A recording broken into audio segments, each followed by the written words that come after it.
Dollar. Dirt and money, no soul. Had to go and get it, ain't no time to kick it. Got a stack and flip for my foes. Dollar. Please tell me you can hear me. Don't turn your back and don't neglect me. Just let me know if you need me. Dollar. Let me watch out for my partners. Keep my money long, get my team strong. Let me run away from my problems. Yo, what's good, original crew, man? We're back. New Mr. Ballen, the serial killer you never heard of. I'm always up to find a new criminal mastermind out here. You know what I'm saying? Criminal minds. Criminal masterminds. Okay. Hey, quick. Hey, what's wrong with that? You like, I know how you is. Cause you get, I just know how you are. And I got to do every last inch of research I can. I got to find out all the details. When I find about a serial killer, ooh. Very obsessed. Hey, it's not obsessed. It's just like what happened. Okay, intrigued. More of that term. Which is okay. Cause somebody asked us to do one about the night stalker dude, and the one that got caught and the one got caught in California, the Hispanic dude. Yeah. But I'm like, I already know all the details on that. Like, we both watched the Netflix documentary about him, and one moment, y'all, cause she do not. When I tell y'all, bro, somebody who has a horrible memory. My memory is not bad. And watch like it's I tell y'all all the time. My memory is very selective. Oh, that dude. Him. Yes, I remember. Alright. I already know that's the reason why we haven't did that reaction. Somebody asked us to do it. I'm like, yeah, I remember that. I already know all the information about dude, so. Okay. Hey. But hey, with that being said, make sure you check out the links in the description box. Down below. You already know where to go, man. You want the first part, you got to do it. Check out down below. Also, if you enjoyed today's video. Like it over the thumbs up. Facts, man. But hey, let's go ahead and get into it. Let's check it out. Let's see what it's about. Like, even with Dahmer, I knew a lot of details about him already. Yeah. You know what I'm saying? So, it wasn't like, when I watched that, it was just watching it actually in picture. But it wasn't like a lot of new information I didn't know already. Got you. I'm just waiting for that John Wayne Gacy show. Somebody gonna do it. If y'all will do Dahmer, do Gacy. Today, we're going to look at one of the most unbelievable revenge stories I've ever come across, but you won't even know that it's a revenge story until the very end. But before we get into that story, if you're a fan of the strange, dark, and mysterious delivered in story format, then you've come to the right place because that's all we do, and we upload once a week. So, if that's of interest to you, the next time the like button is out of town, secretly bug their house with cameras and microphones, and then live stream those feeds on the billboards in Times Square, New York. Also, please subscribe to our channel and turn on all notifications so you don't miss any of our weekly uploads. Okay? See, hold on. When I come back home, I might be walking around butt ass down. Please and everybody ain't got to be seeing. That's what I was thinking. I was like, please don't do that. Please. Let's get into today's story.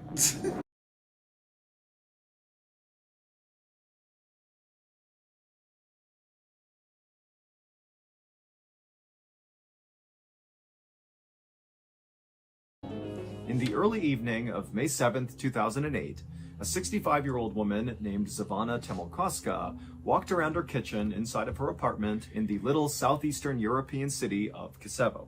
Kisevo is a quiet place at the base of this huge mountain in northern Macedonia, and while it's totally beautiful, it's utterly remote, and basically nothing really of note happens here. Zana cleaned houses for a living, but on this particular day, she was on a day off, and so she was just kind of hanging out at her apartment, waiting for her adult son, named Zoran, to come home. It was a beautiful, warm evening that night, and so Zana had the windows in the kitchen open as she walked around making herself something to eat, and at some point, as she was doing this, she heard her phone ring, and so she grabbed it and answered, and she heard the sound of her friend on the other line. But her friend's voice sounded strange. It was strained and very uncomfortable, and she was asking Zana if she was paying attention to the news right now. Did she have the radio on or the TV? And Zana was like, no, why? And the friend would tell her that all over the news right now, there was this huge, terrible traffic accident that had happened in their town, and unfortunately, Zana's son, Zoran, who she was waiting for to come home, was apparently involved in this accident. Zana let out a strangled cry when she heard this, and then just dropped what she was using to make food and turned and ran out the door. And when she did, her neighbor who was outside saw her emerge and yelled out to her, hey, is everything okay? And Zana, as she literally just continued running towards the road, she basically blurted out to the neighbor that her son was hurt and she was going to the hospital. And this neighbor watched as Zana just ran down the road, turned the corner, and disappeared. Zana did not have a car of her own, and so literally she was going to run to the hospital to make sure her son was okay. A little while later, that same neighbor who had just watched Zana disappear around the corner heard a knock on their door. And so the neighbor went to the door, they opened it up, and they were totally shocked at who they saw standing outside. It was Zana's son, Zoran, who did not appear to be hurt in any way. But before the neighbor could ask any questions about this, Zoran, who looked visibly confused, said to the neighbor, hey, have you seen my mom? We were supposed to meet and have dinner together, and it's just totally unlike her to disappear without telling me where she was going. The neighbor just stared at Zoran for a second, having no idea what was going on here, and then the neighbor was like, well, wait a minute, Zoran, were you in a car accident? And Zoran's like, no, what are you talking about? And then the neighbor kind of filled Zoran in. Why Zana just didn't turn on the TV and try to confirm? I guess in a moment, and then this is probably a trusted friend, and you just like taking the word and just like, okay, and I'm even thinking this is my son. But I still need to tune in to make sure something going on. You know what I'm saying? My own damn self. And then my thing is, people lie too much. Well, like you said, if it's a trusted friend, I ain't expecting you to call me. But then also, if it's the moment of the accident, how would you even know that it's my son? That's what, because that information is not, because they have to go through processes and identifying, and then they'll hit me up like you wouldn't have known before. You know what I'm saying? Some people may, if they on the scene or seen it or witnessed. Seen it, But she said she was watching the news. And then you should have told me, hey, turn the channel. Just turn the news on. Yeah. Something like that. But that's skeptical. I don't know. Skeptical that's a little... Accident? And Zoran's like, no, what are you talking about? And then the neighbor kind of filled Zoran in about how they had seen his mother run outside, and she had mentioned how her son had been in this car accident, and she literally ran to the hospital. Zoran was just as mystified by this as the neighbor was, and so Zoran just grabbed his phone and called the hospital to see if his mother was there. But when the hospital picked up, they would tell Zoran that his mother was not there, she had not been there all day, and two, even though they had heard reports about this car accident in town, there had not been any car accident victims brought to the hospital at all that day. And so by the end of that night, when Zoran really had no idea what had happened to his mom, where she was, or, what was going on with this car accident thing, he just did the only thing he could think to do, which was go to the police and report his mother missing. 9 days later, on May 16th, when still Zana was missing and the police had no idea what happened to her, there were no new leads, nothing, on this day, a 56-year-old reporter named Vlado Teneski, who actually happened to live not that far away from where Zana lived, he got a call from one of his police sources, and the source would tell him that Zana had actually just been found, even though this was not public information, and unfortunately, Zana was dead. Her body, which had been beaten and strangled and stabbed, had been found wrapped up in plastic and dumped in this illegal dumping area not far from the town's football stadium. The source told Vlado that when her body was searched, they discovered she still had valuables on her person, and so that kind of ruled out the possibility that this was a robbery gone wrong, which was the initial theory about what they were seeing. However, when police had done an initial probe into Zana's life to figure out who this victim was, they discovered that she was just this poor old cleaning lady who had no enemies to speak of, and so it really just made no sense that she was the victim of such an obviously brutal and intimate murder that was not financially motivated, at least not on the surface. Vlado thanked his source for all the information and then hung up. Vlado's source had sounded really shocked by this murder as he was telling Vlado, but now, as Vlado was sitting here thinking about what he had just been told, he wasn't really shocked as much as he was suspicious. He felt like something just was off about this murder. Maybe Zana appeared to be this poor old cleaning lady with no enemies, but in reality, maybe that wasn't who she was. Maybe she was leading a secret life that got her killed. Or maybe she had stumbled upon something she was not supposed to see and that got her killed. Vlado had no idea, but he just felt like, you know what? There's something off about this and it needs to be investigated. Now, Vlado had a reputation in town for being this very aggressive and kind of fearless journalist who had no problem diving headfirst into some of these really murky stories that could involve corruption or misuse of power, and he would get to the bottom of it, and he would publish these articles where he spoke really critically about the government, about police, about anybody really who was in a position of power. But as a result of conducting himself this way, over his 30-year career, Vlado had been threatened with violence many, many times for things he had written or things he was about to write. But even though Vlado knew this Zana murder case had the potential to once again put him in hot water with the powers that be, he still felt like it was his responsibility to dive into this thing and get to the truth. So, feeling determined, Vlado grabbed his notebook and pen, and he walked out the front door of his house, and he made the several-minute-long walk over to Zana's house. And when he got there, her son, Zoran, opened the door, and a few minutes later, Vlado and Zoran were sitting in the kitchen talking about what had happened. Zoran told Vlado all about how he came home and discovered his mom wasn't there, and then he went to the neighbor's house, and they explained how, they had seen Zana running off to the hospital to go look for Zoran, but Zoran's like, I'm not hurt, I didn't get into a car accident, what's going on here? And as Zoran spoke, Vlado took lots of notes and asked lots of follow-up questions, and by the end of this interview, when Vlado felt like he knew everything there was to know about Zana, he felt like he actually had a pretty good working theory as to what actually happened to Zana.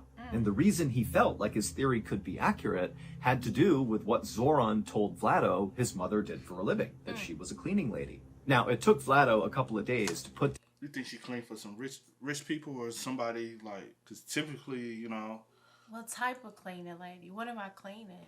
Or who are the clientele I'm working for? That too, and what do they, what are they doing? Like cleaning, what reason why I'm saying she could just be a housekeeper that just come in, but she might have overheard something. You know what I'm saying? Yeah, overheard something. But that doesn't mean she's working for them. But that could be one theory, or two, she is working to clean up something. Hey, when a murder happened, you're the person they call to help clean up. So, or you never know. You know what I'm saying? That's the root of the cause. Why are you out of all people? Somebody that's not. And then the way you die is not random. It's targeted. Mm-hmm. So whoever wanted you for a reason. What did you know something? Did you see something? Right. Did you report something? Yeah. Vlado, his mother did for a living, that she was a cleaning lady. Now, it took Vlado a couple of days to put together his story. He had to go out and interview dozens more people in the neighborhood. But finally, on May 19th, so just 3 days after Zana was found murdered, Vlado published a story in the newspaper. And the story's explosive headline read, "A Serial Killer Stalks Kosovo."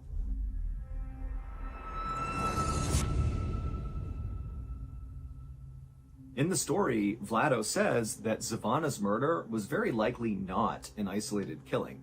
Instead, her murder was likely linked to 2 other murders of 2 other women. And these 2 other victims looked an awful lot like Zana, literally.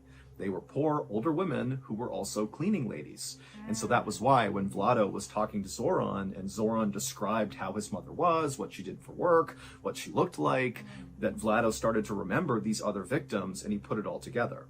The other 2 victims were 64-year-old Mitra Simjanowska, who was murdered in 2005, and the other victim was 56-year-old Lubitsa Lukoska, who was murdered in 2007. Now, Vlado's story was totally explosive because what he's saying is that there is a serial killer that is on the loose in this town.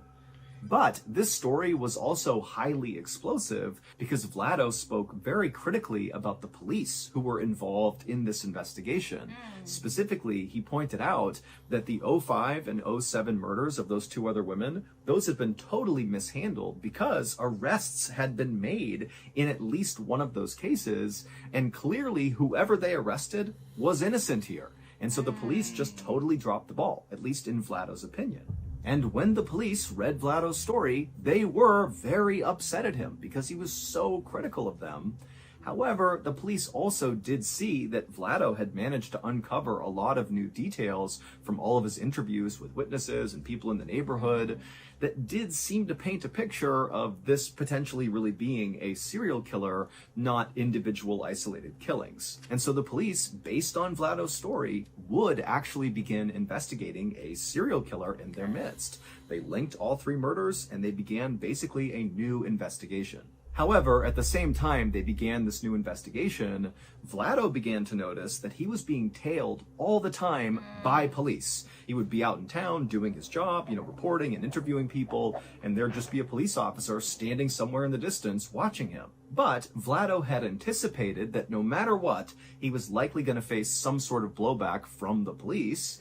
And so he just kind of accepted that they were going to watch him and maybe try to intimidate him, but it wasn't going to bother him because he had done his job. He had reported the story the best that he could. And if they wanted to watch him from a distance, they could do that. By early June, so about 2 weeks after Zana had been found murdered, the police, in this new serial killer investigation they were doing, had narrowed down their suspect pool, which was in the hundreds, down to just 3 people. And they felt like they were very close to making an arrest. About a month later, on June 20th, so by this point Vlado is still being trailed by police all the time, but the police have not come out publicly and said anything about the serial killer case. They're just continuing their investigation. But on this day, June 20th, Vlado's editor at the newspaper got a call from a police officer telling the editor they were about to make an arrest in the serial killer case. And as soon as their conversation ended, the editor called Vlado to tell him the news. But when he called Vlado, Vlado didn't pick up, which was very unusual. Vlado always answered his calls. And the editor was also thinking to himself how strange it was that this officer had contacted him and not Vlado. Like, why aren't you going to the guy writing the stories and telling him about this new development? Why are you coming to me? The editor would continue to try calling Vlado several more times. Don't tell me Vlado the motherfucker.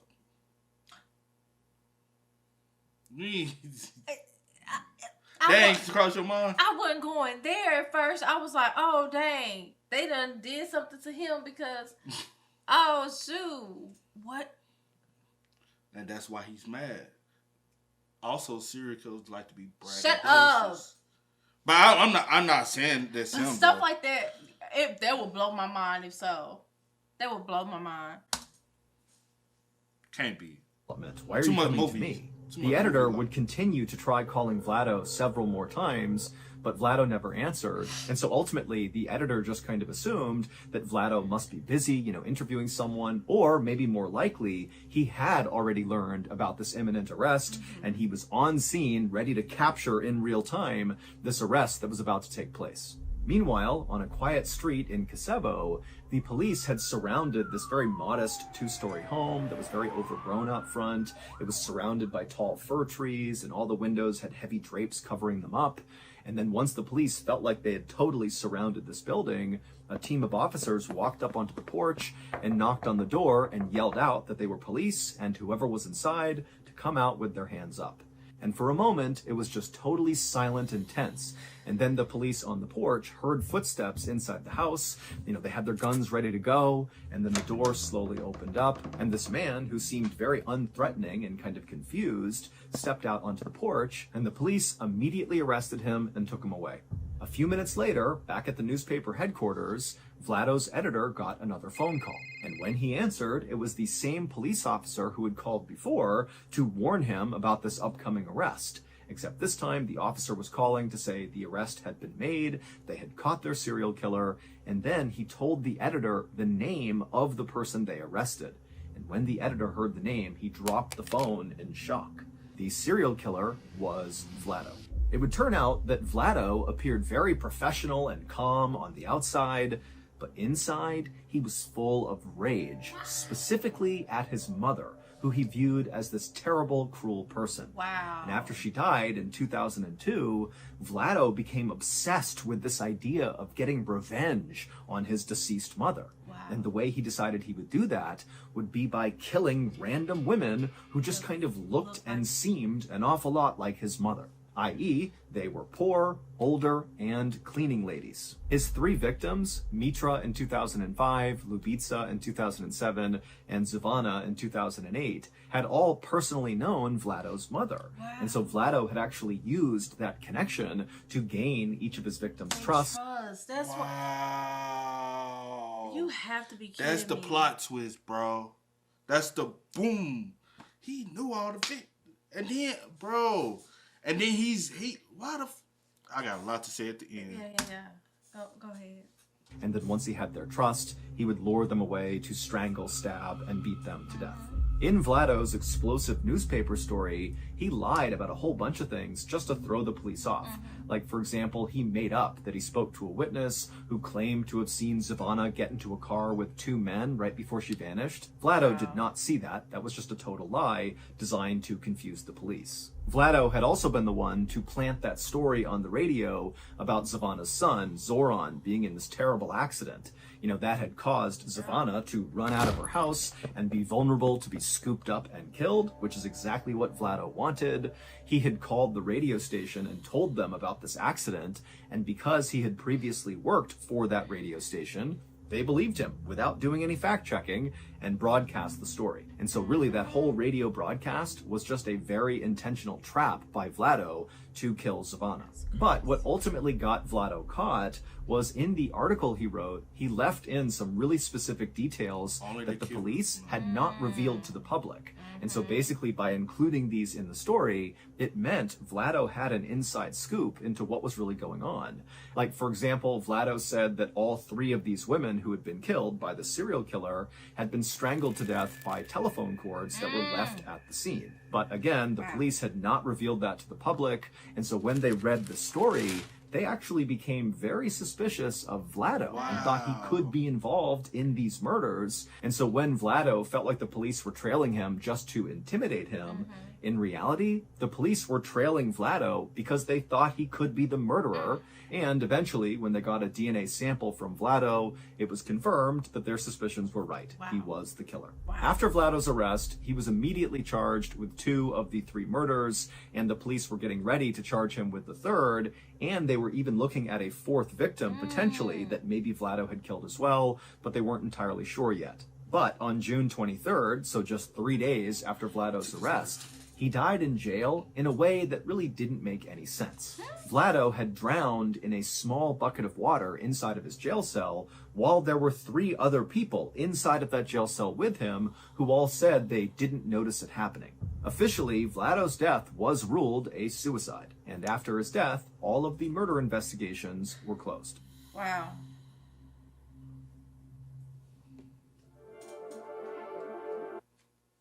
I'll tell you one thing for sure. That wasn't no suicide, though.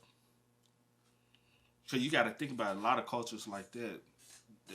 One thing they ain't finna let you do is harm women and harm older women. You know what I'm saying? Typically with a situation like this, with him being a serial killer, you put him in a cell by himself. But since y'all put him in a cell with others, y'all wanted them, basically him to be harmed. Y'all knew and to be honest, they were the police. That was some dirty police work.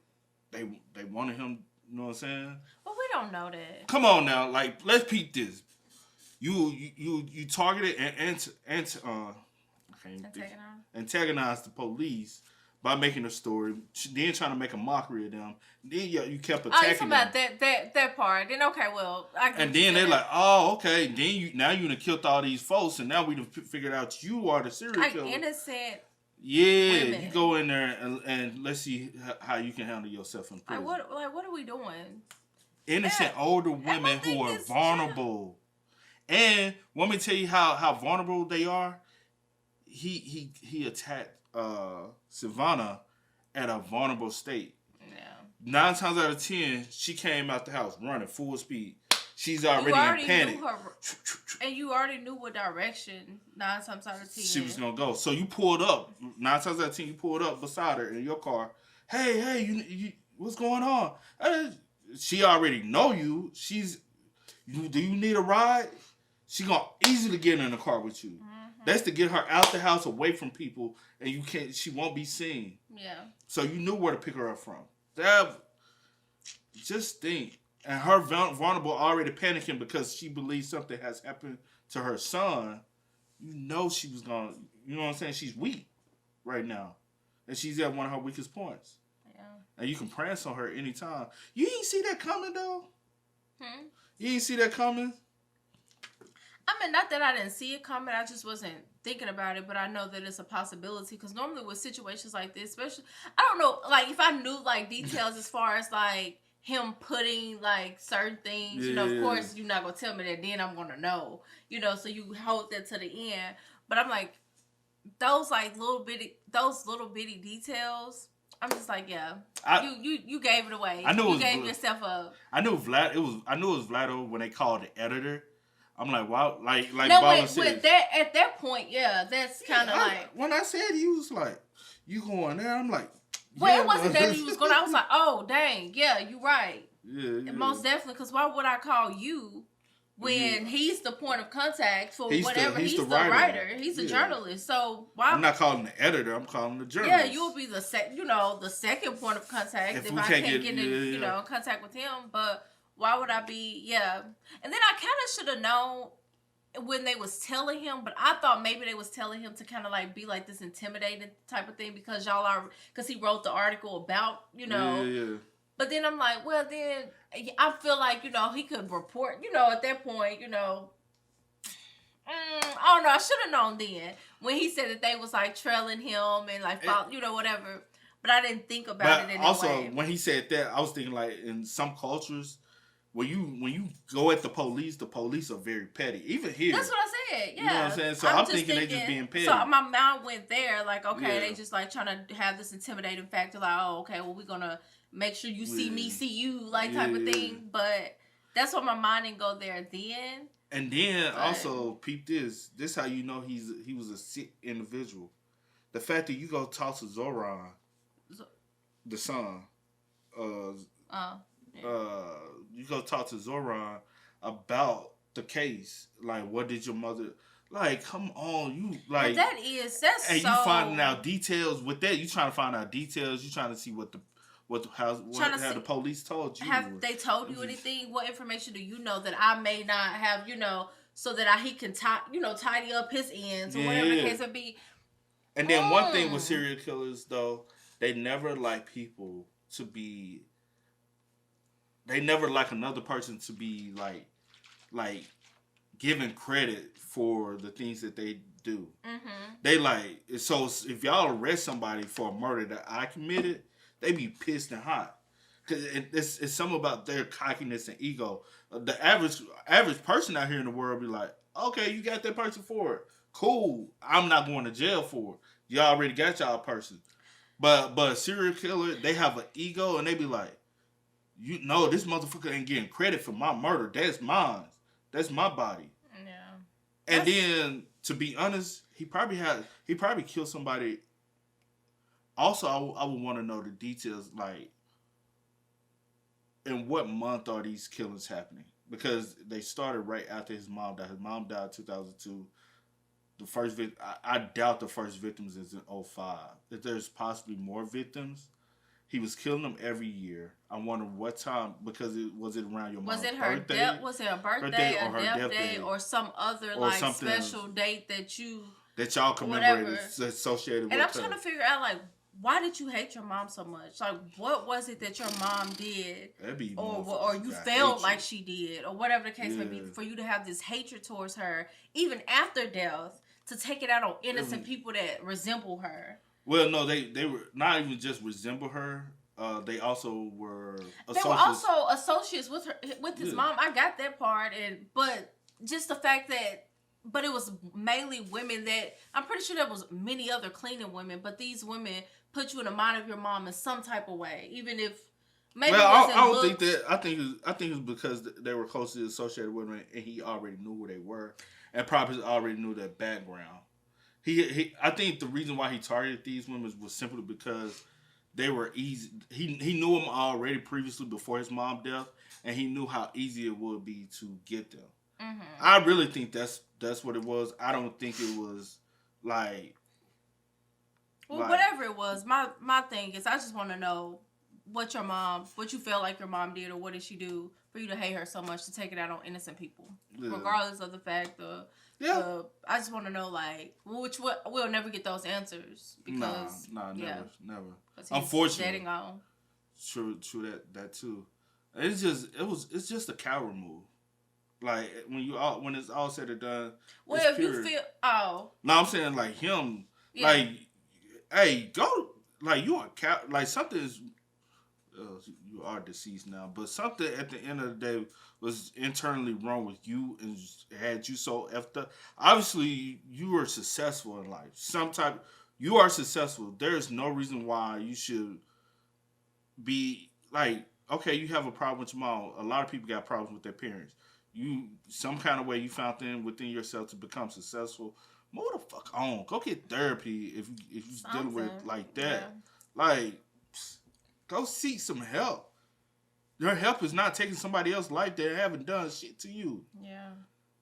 And if you're like, that is the effed up part about it. It's the fact that I hate you so much. I hate the people that's even associated with you that reminds me of you. They're poor just like you. They clean floors just like you. They associated themselves with you. I hate them too just for even being in the same realm of you. Yeah.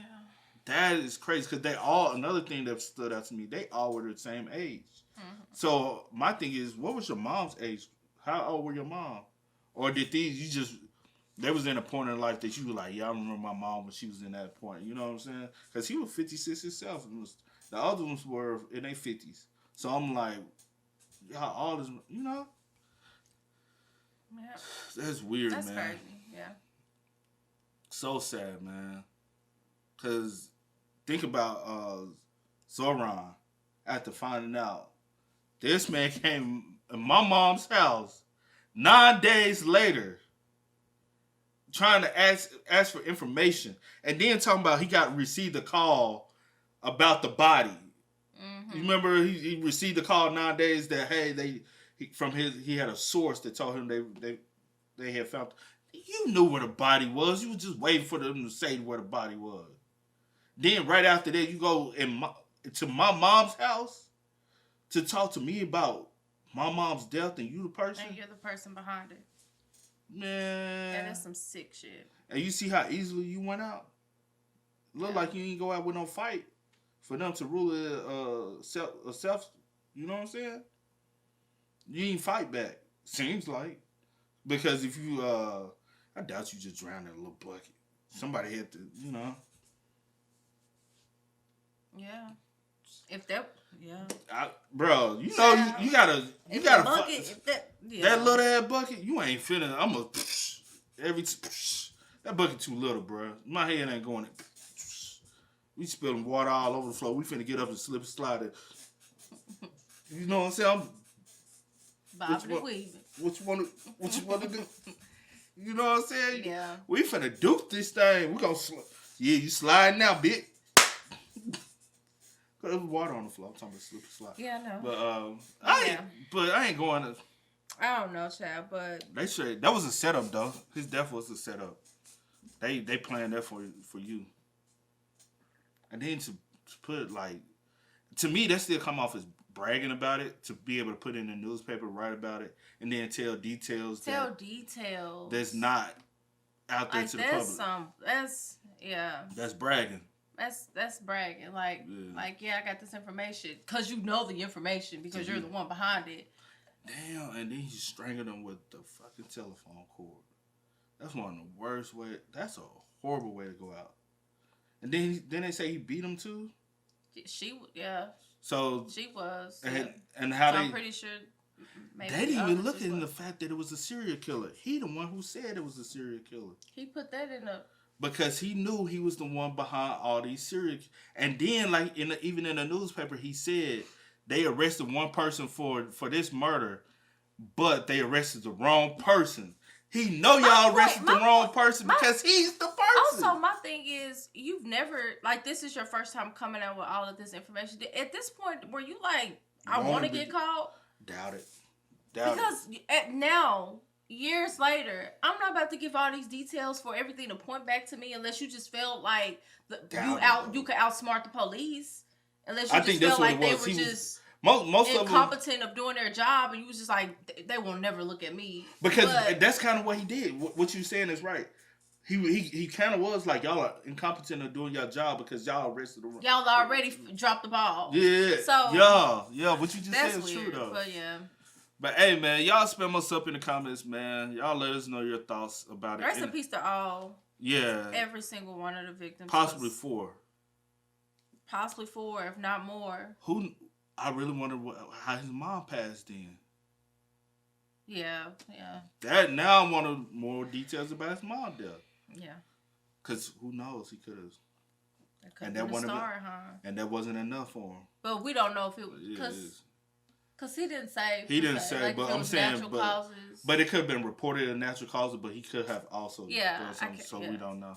But anyway, rest in peace. They said his was a, but we come on now, we ain't that damn dumb. But hey, man, spam us up. Let us know y'all thoughts down below, man. But as always, I do go by the name DJ Kid. This is Sierra Nicole. We are. We out. Go and get it, ain't no time to kick it. Got a stack and flip for my foes. Dollar.